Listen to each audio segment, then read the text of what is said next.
I hope you took note of our contact information right there. We shared the email address, which is in the upper room 03@aol.com, and my phone number is 302-588-1493, and Michael's phone number is 302-494-0231. So if you ever want to come on the program, like our next guest, you can just email us or call us, and that's it. That's your invitation. You can come on whenever you want. At home, we want to thank you very much for staying tuned. We've been joined by our guest, Tatiana. Michael says your last name beautifully. Palatko. Very good. Thank you, Tatiana. Welcome to the program. Thank you so much for me. reaching out to us. You're very welcome to come on whenever you like. Tell us about TeenSHARP. Is it TeenSHARP Delaware? Sure. So TeenSHARP Delaware is a new site that we are launching. But let me first begin by telling you what TeenSHARP is about. So TeenSHARP is a college prep and leadership program that I co-founded together with my husband in 2009, and we've been working with youth in greater Philadelphia area as well as in New Jersey for the past 7 years. We look for talented youth of color to prepare them for highly selective colleges and universities. And this year we are very excited to bring our expertise in highly selective college admissions to Delaware, which I've been a resident of Wilmington for the past 3 years, and my husband, who is working for Delaware Department of Education. You know, we've grown to be very familiar with the need that exists in Delaware for the services that we provide, and I'm very excited to be launching the program actually in 2 weeks, on January 9th, in partnership with the University of Delaware. So, go ahead. Well, no, what I was going to say is, you know, typically, Tatiana, we try to, like, not engage our guests in the green room as much, so that when we come out here, the conversation is fresh, but I could not stop myself from talking with her. I told you she was very engaging and just a remarkable person from the short conversation that we had. And Tatiana shared with me that they had worked, as she mentioned, the greater Philadelphia area and including areas in New Jersey, like Camden. So there's no shortage of experience or will and commitment. So let's go back a little bit. Yes. Where did the idea come from you and your husband? You know, well, how did it, you don't just wake up one day, or did you just wake up one day? Well, almost, but not quite. My husband and I, we both were residents in Camden, New Jersey, as I shared with Michael previously, and both were very engaged in the community revitalization efforts. My husband more so on the community economic sort of development side, and me with education. And the need, of course, is huge, you know, from the amount of kids who we are losing to not going to any sort of post-secondary training, to, you know, we're not even speaking about sort of what type of colleges that kids are going to. I mean, the needs on every level, from you know, quality high schools and whatnot. But what actually got us here? My husband was a PhD student here at the University of Delaware, and I was studying my doctoral studies journey at Temple University. And by that point, we've been in school for quite a bit. You know, bachelor's degree, you know, a couple of masters, whatnot, and we've gone sort of like in a zigzaggy way towards the goal that we were having. And, you know, there was lots of knowledge that we were able to accumulate in terms of what to do and what not to do, more so. And we have a niece who lived at that time with a single mom in Brooklyn, in a one-bedroom apartment in Brooklyn, New York, who was coming out to be, you know, 7th grade, 8th grade, and just that age when you begin to think about, well, you know, high school's next, and then what do I do? Right. And so both my husband and I, we made a commitment as we got married after graduate school that we want to be more engaged with her, and we wanted to show her sort of the places where we haven't been, you know. So we want to take her to Harvard University, we want to take her to Massachusetts Institute of Technology, MIT, you know, places we did not attend and wish we were prepared to go to. And these are the opportunities we want to expose her to. And as we began thinking about taking her to these places, we were thinking about the youth in our church. Many of them were foster youth and not having access to really quality educational opportunities or the type of visioning in terms of what can you do after I graduate high school. And so that's where our thinking began. Well, what if? What if we can set aside time on a Saturday when we can come and we can mentor youth in a very sort of structured way, raising their awareness around what is there out there for them, take them on trips, take them on college tours. So that was our first initial thing. So we essentially, in August, came to Barnes & Noble, set up, came up with the name TeenSHARP, which SHARP stands for Successful, High Achieving, and Reaching Potential.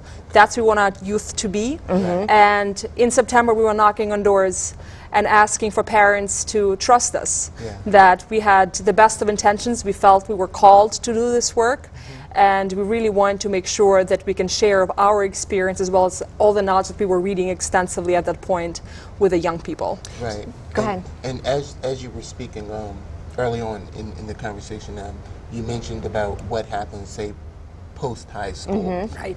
Now, I don't know if this is true or not, but my perception is that maybe college is not the route for every single youth. Right. So, in addition to the college experience, are there other vocational areas that you guys, connect them with, or no? Sure. So we are a college prep program. College is what we see as a goal, and this is not sort of our own,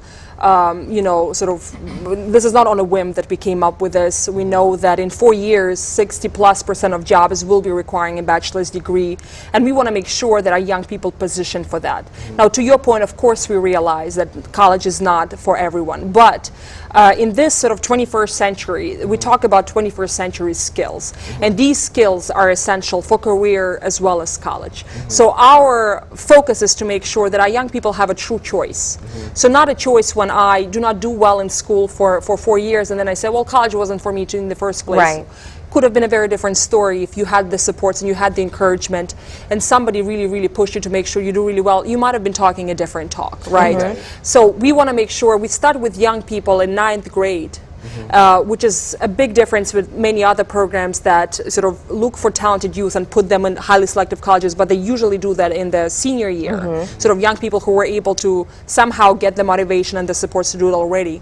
Well, we start with our young people at 9th grade and want to prepare them and motivate them and encourage them and mentor them for 4 years by the point that they're going to get. And so at that point, I mean, we are, like I said, we are a college prep program, but by that point, our young people have worked so hard that they certainly deserve a place at one of the top schools in the country. So what does your program look like? Sure. You mentioned that it's mentoring. Right. What is it composed of? Right. So we are an after-school program that pulls young people from several different schools. In Delaware, we have a formal partnership with the Colonial School District and William Penn High School, the largest high school in Delaware. We also partnering with Howard High School, and then we also pull talented students from a number of other high schools. So we currently have students from Callaway, from Apple High, from St. George's High, from other Del Castle, other high school in the area who have applied to become part of the program. We are meeting on Saturdays, and the students spend with us the entire day. So from 10 o'clock to 4:30. During the period of time, they're going through training as college access ambassadors. So that is that training includes for them to grow in their personal academic success skills. We want them to be role models. We want them to intimately understand everything about college admissions process, from what type of college is out there, why would I go to college, how to select a college that is a good fit for me, majors, how financial aid works. If my parents don't have money, does it mean college is not for me, and so on and so forth. And then we talk to them about social justice. So why do programs like TeenSHARP are needed in the first place? How did we get to the place where so many young people are not having access to that type of advising? They're not having access to rigorous courses. That elite schools still in so many ways lacking diversity when it comes to race, socioeconomic background, and whatnot. So they are understanding these types of things, and then they are coming to the leadership piece. Well, what do I do about it as a young person? And that's where the college access ambassador component comes in place. We want them to be ambassadors for higher education among their peers. We know that students listen best to students, and so they will be required and supported to implement some type of intervention for their schools, for their school communities, that would allow to raise awareness around college access among their peers. So in New Jersey, for example, what does it look like? Our students have initiated a college awareness week on an annual basis, where they would bring admissions officers, they would bring colleges, they would themselves host presentations to talk about, well, you're going into the summer and you are a junior. Here are some things you might want to do, during your summer. They would talk about about financial aid, bring financial aid experts. They would talk about global competition, screen documentaries and whole discussion that we are not preparing here only to compete with our peers in wealthier neighborhoods and whatnot, but we're also competing globally for the spots at elite universities. So, and in that, we're achieving our goal by developing them as change makers. So by senior year, all of our young people can talk about the impact that they've produced in their community. Sort of what have I done? And in that, there is a ton of learning that they also generated for themselves. And the top colleges are looking for that type of child, a child who is going to be a thought leader, a change maker in the 21st century. So you've had some time to go through a whole 9th through 12th cycle. Right. Tell me some success stories. Sure, and we are very proud of our success stories. Our young people work really, really hard, and our parents, their parents, work really, really hard. It's a partnership of all of us.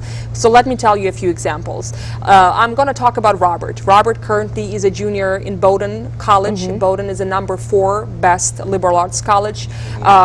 These are the colleges that I would be on par with Harvard, Princeton University, Georgetown, whatnot, but they're not as well known. Okay. They're in a separate category. So Robert wanted always to be a marine scientist. The high school where he was going to was a private high school, so it was requiring a tuition from parents, but nonetheless the high school would not send students anywhere outside of pretty much New Jersey, Philadelphia area, local schools, not really sort of your top ranked schools. So Robert was really in many ways a maverick for his school. Nobody knew what Bowdoin is, so it took a lot of explanation. Well, I'm Bowdoin, by the way, is, and he would do exactly what I just did. But he was admitted, he became a Questbridge Scholar. Questbridge Scholar is a title that allows, Questbridge is an organization that looks for talented youth, low-income youth, and pairs them with top colleges and universities. So it was a huge honor.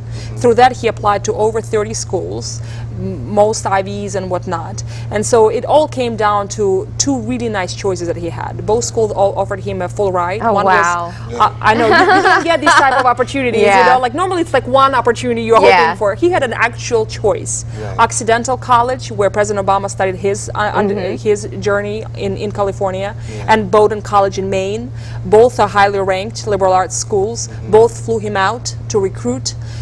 Paid for his flight and all whatnot, as well as, so that's Robert. He's persisting. He's excited right now, considering veterinarian medicine and so on, that he's going to do. Let me tell about Austin. Austin currently is a senior at one of the large high schools in New Jersey. Austin was the student who we sent the farthest in terms of opportunities. He went to China this past summer on a full scholarship from Department of State to do language immersion. So his mom was not a fan of this idea, worried in all kinds of ways that Austin is a big fighter for social justice, that he's going to say something wrong. Certainly the whole trip was fantastic, and he ate all kinds of dried insects and whatnot, and had the best experience of his lifetime. Austin is currently applying to Yale and Stanford, Georgetown, Johns Hopkins, and one of those schools will certainly be very honored to have him, as if you ask me. So Tatiana, here's what we do. You should bring these children. That's what we do. I was just listening earlier, and I'm like, you will have a panel of them. Absolutely. And we also have one of our or a member of our family who has been a guest, Charles McKinney. He studied abroad for much of his educational experience. Awesome. He was in the Orient. He was, I don't remember. He's One of the all Asian- over. But he stayed there. He taught. He's I think teaching abroad now. Yeah, and I think he's involved with the Peace Corps. Yeah, if I'm not he is. Awesome. But yeah, we have many.